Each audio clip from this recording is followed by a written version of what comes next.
Hi, everybody. I'm really excited that you are joining us to talk about social media and using social media to grow your practices and to let the world know about your niche.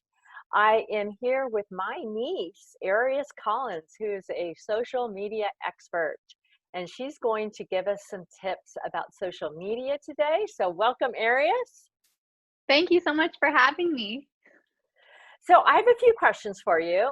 I've done a lot of work with therapists growing their practices. That's one of the things I've hmm done for quite some time now.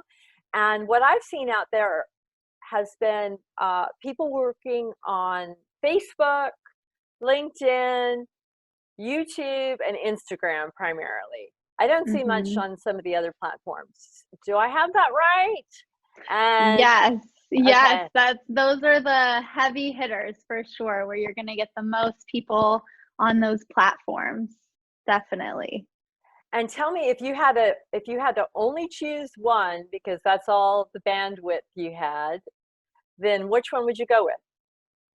I would go with YouTube actually, because I think that video translates your message and the feel of who you are so easily. And it really just speaks right to the heart. I think people can feel really comfortable with you right away if they can see that how you speak and how you interact and what you share on YouTube. It's just so powerful. And then if you did want to dabble in the other platforms, it's so easy to share your YouTube videos. So you can link them to your LinkedIn, or you can embed them in your website, or share them on Facebook.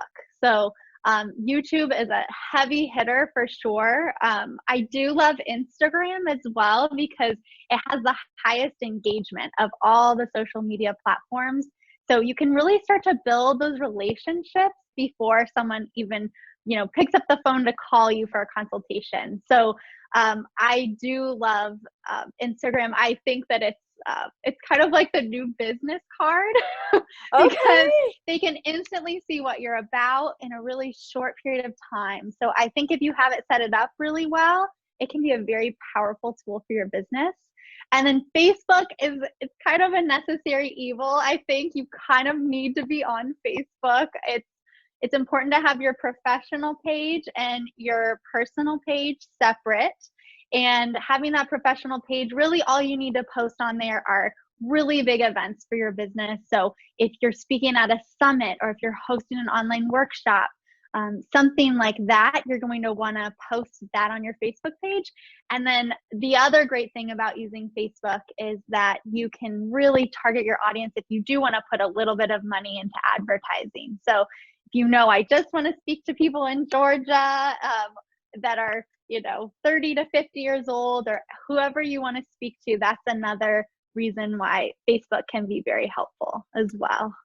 Wow, that's really helpful right there. Just thinking about that. I know a few things that you have told me that's been helpful in terms of like there's a lot of etiquette involved in each of these platforms, and every hmm one of them is different. And I had been kind of messing up that etiquette. So you're setting me straight right now, and I really appreciate that. So do you want to say a little bit more about that? Sure. So with YouTube etiquette, you really don't need to. It's all about the creative video that you're making, because YouTube is a giant search engine. So if someone is looking for a specific help in an area, YouTube is so easy. They'll search for you. If you have that keyword in your title, then chances are your video will pop up there, which is great. And then as far as Facebook etiquette, you want to come off as the least amount of salesy as possible. So just using a couple well-placed hashtags, you're better off tagging people in your images that are related, that can help with engagement. And Okay. then as far as Instagram, you're going to want to use all 30. It's expected 30 hashtags, which is the max, because that's really how people can find you. And if you use those hashtags, you'll get 12% more engagement. So Oh, um, really? Okay. yeah, so there it is a different rodeo with every platform that you're going to, but that nuance is really helpful to know how to get more engagement, get more people interested in what you have to say. So That's wonderful. And I know you were saying that 31% of referrals in a business like ours comes from social media these days. Who yes, knew? yes. I Mm-hmm. know. Isn't that wild? Mm-hmm. So it may not be your direct client that finds you. It could be a concerned aunt or maybe someone else who is a colleague in your field that knows that you really specialize in a specific area, and they know that you're going to partner with this person and really help them. So the more clear you can get on your messaging, and the clearer you are with your niche, the easier it is to get that 31% of referrals for sure. That's wonderful, especially right now with what we're going through with COVID-19. There's Hmm. so many people that are stuck at home and are online and they're looking for therapy. So this is a great way to get in front of individuals. Yeah, so social media right now is just skyrocketed because we're all trapped at home and we're all looking to connect.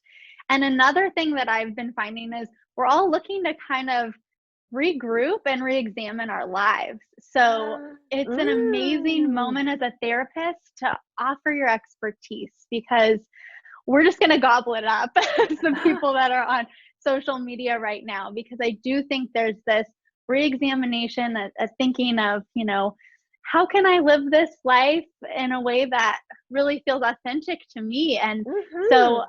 I think that what you can offer people right now and who you can gather in right now when so many people are online, it's a wonderful opportunity for Yeah, it's sure. kind of like seize the moment and help people at the Hmm. same time. I Exactly. really like that a lot. Yeah. Oh, good. Yeah, and then for me, part of what I'm doing is trying to help therapists out there find ways to keep their livelihoods going and Hmm. get those clients. Don't be afraid to take new clients online. And I also want to do a little shout out that you were really great about creating and keeping it professional on Facebook video for a webinar that I taught on telemental health, but it's up there on the knowledgetree.org as well to tell people how to keep their Facebook professional page separate from their personal page, and so that they don't have to worry about clients finding out personal information. Hmm. And so tell me also if, so I know one of your things that you really like to do is to empower people to be able to do this on their own. So talk to me about that. Yeah, I think that, it can get so overwhelming to have your practice and be nurturing your clients, and then also to trying to be creating this amazing content for social media. So my goal is really to just make it as simple as possible to offer step-by-step guidance and save as much time as you can. But if you can just pull out, if you are having, if you're meeting with a client and you just feel this little bit of wisdom that came from it, you can just write it down, create something really easy to digest that can be shared on all your platforms. So it's really interwoven, life and social media. So That's great. Of course, not mentioning any client names. I have to say that as an of ethicist. course, yes. Hmm. Absolutely. But I think it would be so helpful to be able, you've already given us a bunch of tips today in terms of which platforms to gravitate toward. I just think of me helping clients grow their businesses, old school of going, and having coffees with people and building their network. But there's just not enough time in the day anymore, and we can't go have coffee live right now, Yeah. safely. So anyway, I think that this is a great way to help people go ahead and keep networking and being authentic and letting people know who they are. I've told people for years that they could do speaking engagements. So a little bit of like a short video on YouTube sounds like a great way for Hmm. people to feel like they know you and know who you are and feel comfortable with you. Hmm. So, and if they're not willing to do that, then they find ways to share other people's content if they're afraid to put their own Mhm. voice out there. I know that's what got me to do it to begin with, was to share other people's content. So I felt like I was helping or doing something to make a difference just by putting that Right. out there. And as a bonus, you're building relationships with other colleagues, so you're by sharing their content and things that you really resonate with and you respect, you're not Hmm. only sharing who you are, but you're also bringing others into your fold. So I it's love a great that. way to network. Yeah. Yeah.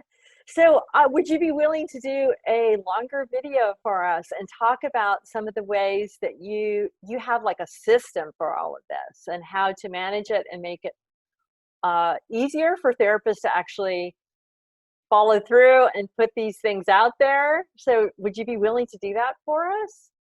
I would love to do that. I think Okay. that we all need a step-by-step system from someone who's already done it for years and kinda knows the ropes and, can can really make the most of our time. So I would love to put that together and, hopefully it'll just kind of demystify social media so you know that you're spending your time wisely on each of these platforms. Because your time is so valuable. So I want to make sure that you're getting the heavy hitting tools and tricks that you need with the way that the algorithm is and with every platform right now. So hopefully that'll tie it together. Awesome, Arius. Thanks so much. Well, thanks for this brief conversation, and I'm looking forward to your hour-long workshop that you're going to teach. So thank you, thank you. Thank you so much for having me.